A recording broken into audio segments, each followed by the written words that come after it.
गत क्लास रे हे मोर कलम कवितार तीनोटी पर्याय आलोचना करथिले। प्रथम पर्याय कवितार शीर्षक, द्वितीय पर्याय कवि परिचय, तृतीय पर्याय प्रसंग निर्देश पर्याय। आज आमे चतुर्थ पर्याय कविता आलोचना पर्याय आलोचना करिबा।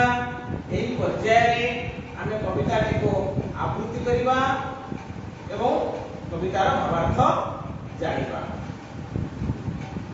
पिलामाने हे मोर कलम कविताटी कवि गोदावरीश महापात्रंक हे मोर कलम कविता पुस्तकरू आसी। देखो पिले आमे जानिजे जुगे जुगे मसी ठारू मसी शक्तिशाली बा खंडा ठारू कलम शक्तिशाली। ए पिले आमे कविताटी को आवृत्ति करिबा एवं भावार्थ जानिबा। कविता प्रथम पद, हे मोर कलम हेतिर विप्लवी हेतिर मौनी कह, साथी थिल बा जीवने जीवने जुगे जुगे अहरह, मूल्य तुमर केतोटी पैसा तमु तमु तब दुर्बल, हराइछ केते हृद मंदिर बंधुर धरातल, আজি एते बेले बंदिकी तुमे प्राक्तन उत्कले, जाग्रत कर उद्यत कर एमुणा जाति की थरे। पिला माने ए हे मोर कलम कवितार ए प्रथम पदटी को पढ़िले आमे कोन शिक्षा करिबा बा कोन जानि परिबा ना कवि को कलम चिर मौनी और चिर विप्लवी।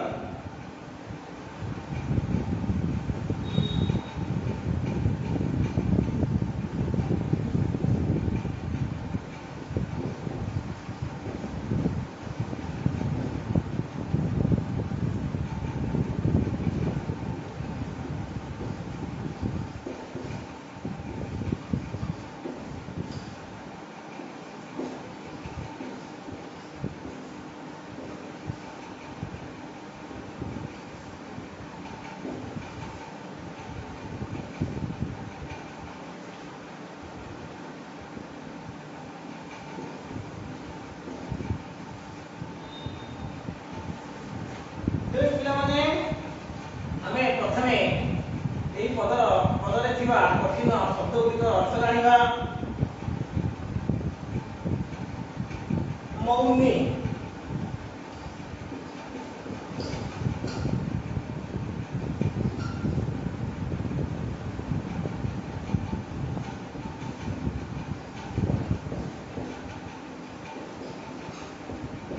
मौनी मौन अर्थ जे चुप होई थांती।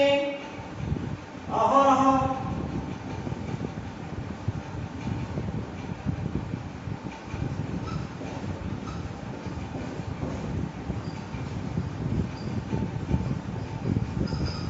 सबुबले, तनु अर्थ शरीर,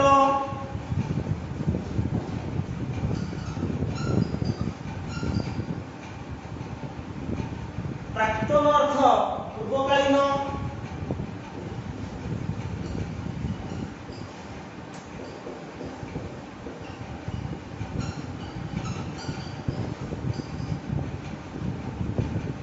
पिलामाने आमे एबे कवितार भावार्थ जानिबा। हे मोर कलम हेतिर विप्लवी हेतिर मौनी कह, साथी थिल बा जीवने जीवने जुगे जुगे अहरह, जुग जुग धरी साथी थिबा कलम को कवि चिर मौनी और चिर विप्लवी बोली संबोधन करिसेंती। विप्लवी कहले साधारणतः बा विप्लवी अर्थ आंदोलनकारी जे आंदोलन करती। कलम नीरवरे आंदोलनर बा विप्लवर गाथा रचना करुथिबारु कवि कलम को चिर मौनी एवं चिर विप्लवी बोली संबोधन करिसेंती। मूल्य तुमर केतोटी କୋଟି ପଇସା ତନୁ ତବ ଦୁର୍ବଳ ହରାଇଛ କେତେ ହୃଦ ମନ୍ଦିର ବନ୍ଧୁର ଧରାତଳ। କବି କଣ କହୁଛନ୍ତି ପୁଣି ନା କବି କହୁଛନ୍ତି ଏ କଲମ ତୁମର ମୂଲ୍ୟ କେତୋଟି ପଇସା ମାତ୍ର ଏବଂ ତୁମର ତନୁ ତୁମର ଶରୀର ଦୁର୍ବଳ ହେଲେ ମଧ୍ୟ ତୁମେ କଣ କରିପାରିଛ ନା ଏ ଧରା ପୃଷ୍ଠରେ ଯେତେ ହୃଦୟ ରୂପକ ମନ୍ଦିରକୁ ସରାଇ ପାରିଛ ଏବଂ ବନ୍ଧୁର ଧରାତଳକୁ ବା ଅସମତଳ ବନ୍ଧ ପୃଥିବୀ ପୃଷ୍ଠକୁ ତୁମେ କ୍ଷଣିକ ମଧ୍ୟରେ ସରାଇ ଦେଇ ପାରିଛ। ଆଜି ଏତେବେଳେ ବନ୍ଦିକି ତୁମେ ପ୍ରାକ୍ତନ ଉତ୍କଳେ ଜାଗ୍ରତ କର ଉଦ୍ୟତ କର ଏ ମୋଡ଼ା ଜାତିକି ଥରେ। ଏ କଲମ ଏ ମୋର ପ୍ରିୟ ବନ୍ଧୁ ତୁମେ କଣ ଆଜି ଏ ପୂର୍ବକାଳୀନ ବା ପ୍ରାଚୀନ ଉତ୍କଳ ପ୍ରଦେଶରେ ଜଡ଼ ହୋଇଯାଇଛ ବା ବନ୍ଦୀ ହୋଇଯାଇଛ। ତୁମେ ଆଉ ବିପ୍ଳବର ଗାଥା ରଚନା କରିପାରୁନାହ। ତୁମେ ଯଦି ବିପ୍ଳବର ଗାଥା ରଚନା ନ କରିବ ଏ ମୃତ ପ୍ରାୟ ଜଡ଼ ପ୍ରାୟ ଶୋଇଯାଇଥିବା ଜାତି ଆଜି ଉଦ୍ୟତ ହେବ ନାହିଁ। ଏ କଲମ ତୁମେ ଏବେ ବିପ୍ଳବର ଗାଥା ରଚନା କରି ଜଳ ମୃତପ୍ରାୟ ଶୋଇଯାଇଥିବା ଏ ଜାତିକୁ ଜାଗ୍ରତ କର ଏବଂ ଉଦ୍ୟତ କର ଏବଂ କର୍ମତତ୍ପର କରାଅ। ପିଲାମାନେ ଆମେ ଏବେ ଏ ମୋର କଲମ କବିତାର ଦ୍ୱିତୀୟ ପଦ ଆବୃତ୍ତି କରିବା ଏବଂ ଭାବାର୍ଥ ଜାଣିବା। ପିଲାମାନେ ଏବେ ଆମେ ଆବୃତ୍ତି କରିବା କବିତାର ଦ୍ୱିତୀୟ ପଦ। ଅତି ଆପଣାର ବନ୍ଧୁ ଏବଂ ଅତି ବିଶ୍ୱାସୀ ସଖା ତୁମର ତୀକ୍ଷ୍ଣ ମୁନରେ ଫୁଟିଛି କେତେ ମୋର ମନ ଲେଖା କରି ମୁଖରିତ କେତେ ପୁରତଳ ଭରିଛ ଅମର ଯଶ ଧରିଛ ଅଳିକ ଧରଣୀ ବୁକୁରେ କେତେ ସୁଧା କେତେ ବିଷ। ଆଜି ଏତେବେଳେ ହେ କଲମ ବାରେ ଚର ଚର ଚର ଚାଲ ଜାଗ୍ରତ କର ଉଦ୍ୟତ କର ମୁକ୍ତି ଦ୍ୱାର ଖୋଲ। ପିଲାମାନେ ଏହି ପଦଟିକୁ ପଢ଼ିଲେ ଆମେ କଣ ଶିକ୍ଷା କରିପାରିବା ନା ଆମେ ଜାଣିପାରିବା ମୁକ୍ତି ଦ୍ୱାର ଖୋଲିବାରେ କଲମ ଶକ୍ତିଶାଳୀ ଅସ୍ତ୍ର।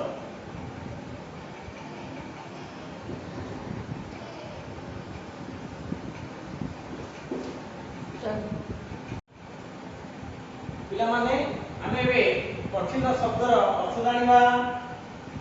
ମମ ଅର୍ଥ ମୋର,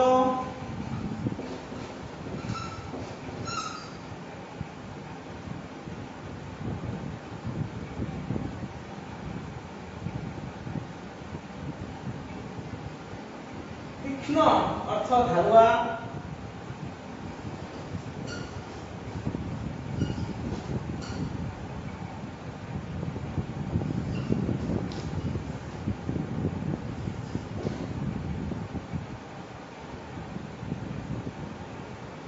ଅଳିକ ଅର୍ଥ ମିଥ୍ୟା,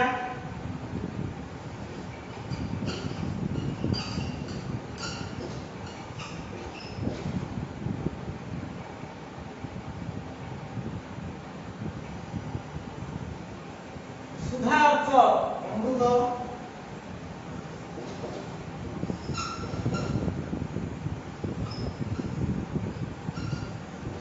ପିଲାମାନେ କଠିନ ଶବ୍ଦର ଅର୍ଥ ଜାଣିବା। ମମ ଅର୍ଥ ମୋର, ତୀକ୍ଷ୍ଣ ଅର୍ଥ ଧାରୁଆ, ଅଳିକ ଅର୍ଥ ମିଥ୍ୟା, ସୁଧା ଅର୍ଥ ଅମୃତ। ଏବେ ପିଲେ ଏହି ପଦଟିର ଭାବାର୍ଥ ଜାଣିବା। ଅତି ଆପଣାର ବନ୍ଧୁ ଏବଂ ଅତି ବିଶ୍ୱାସୀ ସଖା ତୁମର ତୀକ୍ଷ୍ଣ ମୁନରେ ଫୁଟିଛି କେତେ ମୋର ମନ ଲେଖା। କବି କଲମକୁ ଅତି ଆପଣାର ବନ୍ଧୁ ଏବଂ ବିଶ୍ୱସ୍ତ ସଖା ବୋଲି ସମ୍ବୋଧନ କରିଛନ୍ତି। କଲମର ତୀକ୍ଷ୍ଣ ମୁନରେ କବିଙ୍କର ମନର କଥା ଅତି ସୁନ୍ଦର ଭାବରେ ଫୁଟି ଉଠିଛି। କରି ମୁଖରିତ କେତେ ପୁରତଳ କରିଛ ଅମର ଯଶ ଧରିଛ ଅଳିକ ଧରଣୀ ବୁକୁରେ କେତେ ସୁଧା କେତେ ବିଷ। ଏ କଲମ ତୁମେ ବିପ୍ଳବର ଶବ୍ଦମାନ ରଚନା କରି ଏ ଧରାପୃଷ୍ଠରେ ଅମର ଯଶ ବା ଖ୍ୟାତି ଅର୍ଜନ କରିପାରିଛ। ତୁମେ ଏଇ ଅଳିକ ଅର୍ଥ ମିଥ୍ୟା କ୍ଷଣସ୍ଥାୟୀ ପୃଥିବୀ ପୃଷ୍ଠରେ କେତେ ସୁଧା ଓ କେତେ ବିଷ ମଧ୍ୟ ଧାରଣ କରି ପାରିଅଛ।